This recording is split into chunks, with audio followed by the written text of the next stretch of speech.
Hey, it's Spirit. Got a few minutes? Let's talk. I want to talk about making space for fear.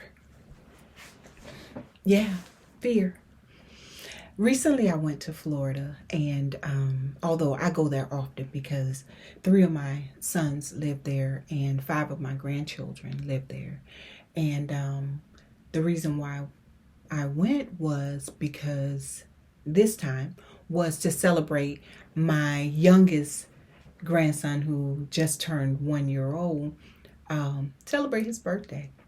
So we went to a water park because he loves the water. So while I was there, I met a 12-year-old who was the stepdaughter of my daughter in law's best friend.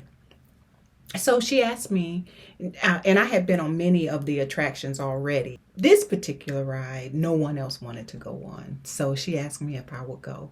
And she said, I'm going to live my best life while I can. She's 12.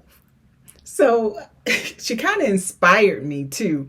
So before I knew it, I had said yes. I saw the ride when I came in, but I did not know at that time. In fact, I didn't know until I was preparing to talk about it that it was 35 feet high. So anyway, while we had to take these long steps to get all the way up to the ride, but there were two attractions. It was the one we were going on and then another one, and the line was long.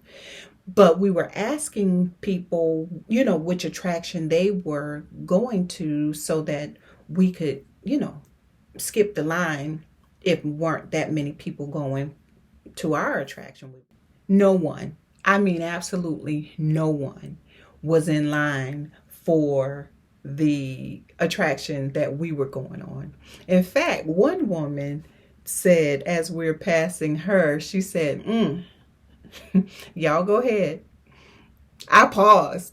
I turned around and I looked at her like, what do you know that we don't know? I almost stopped then. But we continued, and we made it to the top. And when we got up there, we looked over to see how much of a drop we were gonna, that this ride was. I don't know why we did that. We shouldn't have done that. We shouldn't have checked. When we saw that drop, we both were like, oh, absolutely not. And it took us about 30 minutes to make a decision, back and forth, back and forth. The poor attendant, we were scared. We were fearful. And many of us have been told that fear is false evidence appearing real. And I'm not here to debate that, because sometimes we have a legitimate reason to be afraid. I felt like we had a legitimate reason to be afraid. But sometimes our fears are unreasonable.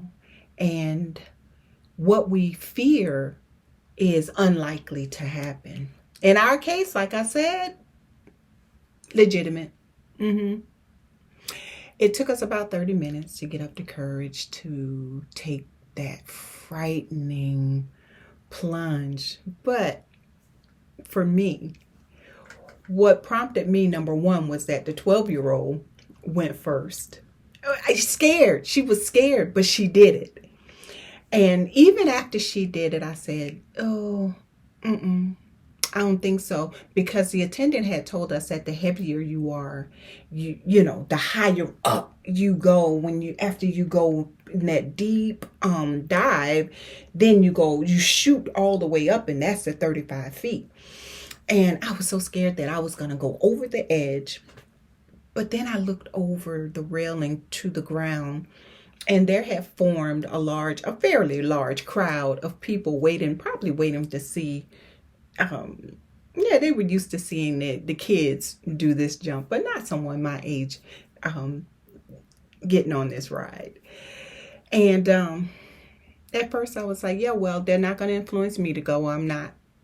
I've changed my mind. But then in the midst of the crowd was my granddaughter, Alea. Alea is 9. And she's looking up, waiting for Nana to, make that jump. I couldn't disappoint her. Later on, I found out that she was looking up saying Nana needs to hurry up because she's holding up my fun and she's holding up the line. That wasn't the narrative that was going on in my head.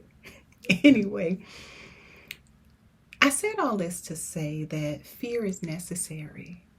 Fear has kept us alive. When you think of primitive times, the cavemen, when they saw the bush rustling, they didn't immediately think, oh, it's probably a kitty cat. No, they thought it could be a saber-toothed tiger that's waiting to eat me. So fear made them go the other way.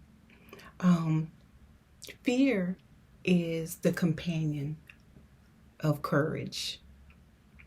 They go hand in hand. Without fear, there's no need for courage. Fear is not the absence of faith. Fear is natural. Make space for it. Acknowledge it. It just is. Fear itself is not harmful unless we allow fear to stop us from doing the things that we need to do, to stop us from doing the things that we're called to do.